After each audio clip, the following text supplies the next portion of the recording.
Hello, ladies and gentlemen. I am the Omni viewer, and it's time for another MonsterVerse deep dive. Ever since 2014, the kaiju fandom has adopted a 3-word mantra that perfectly encapsulates everything a fan could want from a good monster movie. Let them fight. This line seemed to encapsulate what the MonsterVerse would be about. Humanity learning to step aside and let the true stars command the screen. It was the key phrase of Godzilla and was further emphasized in Kong Skull Island. These were not humanist films, but rather stood in direct defiance of that philosophy, stopping just short of becoming full cosmic horror, but making it clear that the humans aren't the heroes in this universe. Man needs to step aside when the gods are quarreling, for nature must take its course. Then in 2019, Godzilla King of the Monsters had this exchange. Well, Serizawa, let him fight action. No, this time we join the fight. Suddenly, it seemed as if the rules had been altered. In fact, when viewed from a glance, King of the Monsters seems designed to do the exact opposite of everything Godzilla 2014 does. Instead of being grounded and minimalist, it's fantastic and operatic. Instead of the monsters supporting a human-driven plot, the humans support a monster-driven plot. Instead of condemning nuclear weapons, it uses one as part of the solution, though I've already spoken about that elsewhere. And instead of saying mankind should not interfere with the natural order, it concludes that interfering is precisely what needs to be done. This can lead to the perception that King of the Monsters is a thematic break from the rest of the MonsterVerse, possibly to the point of contrarianism. Is it really, though? I'm not so sure of that myself. In fact, I think it's possible King of the Monsters was simply expanding on a theme that was already in the MonsterVerse. To summarize King of the Monsters' point, it starts by presenting 3 opposing viewpoints from mankind. You have Serizawa and Monarch, who believe that humans can coexist peacefully with Titans. You have Mark and the government, who believe that Titans are a threat to humans and must be destroyed, at least initially. And you have Jonah and his terrorist cabal, who believe the Titans should have total dominion over the Earth and humans should be an endangered species at best.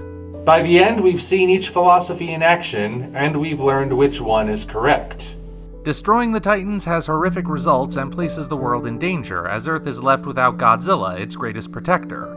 Allowing the Titans to run roughshod over mankind results in Ghidorah attempting to terraform the planet to his liking, wiping out anything and everything that doesn't conform to his will. That leaves only the philosophy of coexistence, to which Godzilla is the key. When Godzilla is supported by humanity, Earth is not only saved, but improved in the aftermath of Ghidorah's defeat. Clearly, mankind has a role to play in the natural order, and we see that reinforced throughout the film. Look at the 3 times Godzilla and Ghidorah fight. In Antarctica, Ghidorah initially has Godzilla on the ropes until the Argo intervenes. As soon as Ghidorah realizes that he's being tag-teamed, he retreats. Later, Ghidorah defeats Rodan and pursues the Argo off the coast of Isla del Mara, but it turns out the ship is unknowingly leading the dragon into an ambush. Godzilla might have even defeated Ghidorah if not for the oxygen destroyer being launched, which is an example of mankind not playing the role it's supposed to play.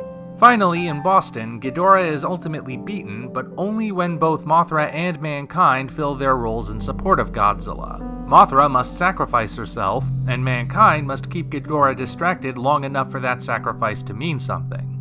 Okay, but that still contradicts the other 2 movies, right? Well, actually, no, it doesn't.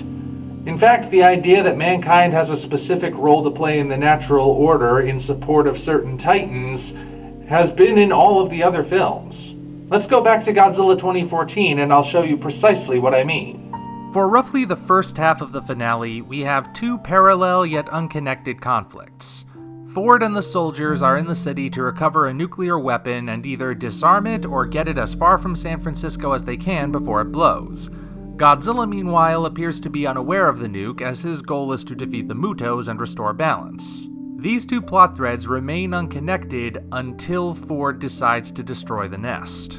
Now don't get the wrong idea. I am not retracting anything I said in Godzilla vs. Humanism. As hero moments go, Ford's move to destroy the Muto nest is not especially dignified, it causes a lot of harm to those around him, and it probably didn't even need to be done as the eggs were no longer being nourished and were going to die anyway. However, it did serve one vital purpose. It helped Godzilla. At that point, the Mutos have Godzilla pinned, and while it's debatable whether or not they would have killed him, they clearly have the upper hand. By destroying the nest, Ford distracts the Mutos long enough for Godzilla to get his second win. Furthermore, the Mutos are divided from that point on.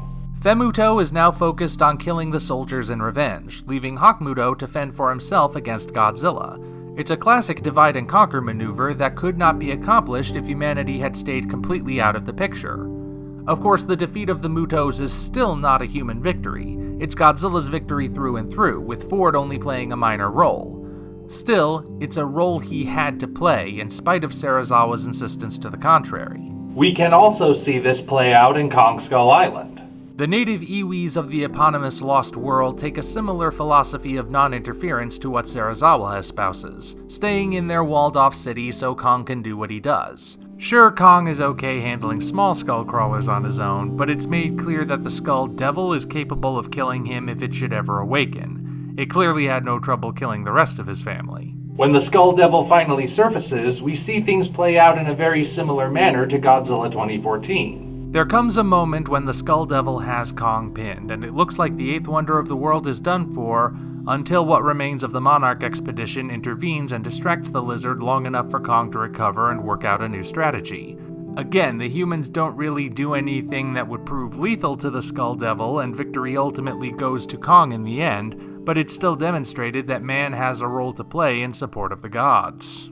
So Godzilla King of the Monsters doesn't contradict the other two movies, it's simply making obvious the truth that was there from the beginning. Even though man is still small and pathetic compared to the grandeur of nature, that doesn't mean he has no role to play in the world. In contrast to your average environmentalist sci-fi flicks, which only acknowledge man as the problem, the MonsterVerse shows that man is also part of the solution. In fact, this can also be seen as one of the more subtly played biblical themes in the film. If I may indulge for a moment, let us go back to the book of Genesis. When God created Adam and Eve, they were not simply there to frolic around naked with the animals. Rather, they had a job: tend and maintain the Garden of Eden. Man plays a vital role in the perfect natural world which God created. Yet when Eve is tempted by the serpent, when man does what is forbidden in defiance of God's plan, the natural order is disrupted, death comes to the world, and paradise is lost. The world is left without balance, and thus decays. Yet though man's connection with God has been severed, that does not mean it can never be repaired. If man lives in the way he was intended to, in harmony with God and his creation, evil can be cast out, and perhaps paradise can be restored. As you can see by my juxtaposing of clips to this little speech, it's not too great of a stretch to make this connection. And to think the critics said this was just a dumb action movie. Perhaps that's the greater message to be taken away here. Not just from Godzilla King of the Monsters, but from the MonsterVerse as a whole. Whether you look at it through a religious or naturalist lens, the human race has made some grievous errors with long-lasting consequences, and we're all paying for them. But that doesn't mean hope is lost. Mistakes can be corrected, but at least some of the responsibility falls on us. Redemption is possible so long as we do what is right, not in our eyes, but in the eyes of the Almighty.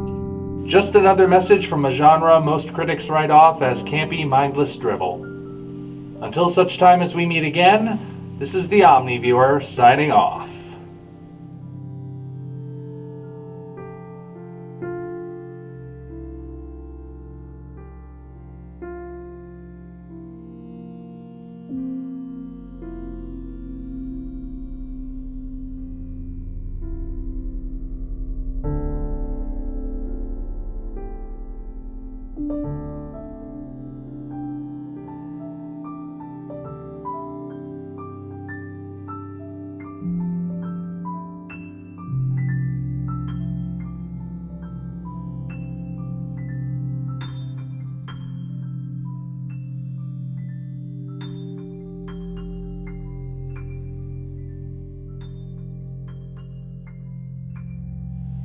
Godzilla and King Kong in the Garden of Eden.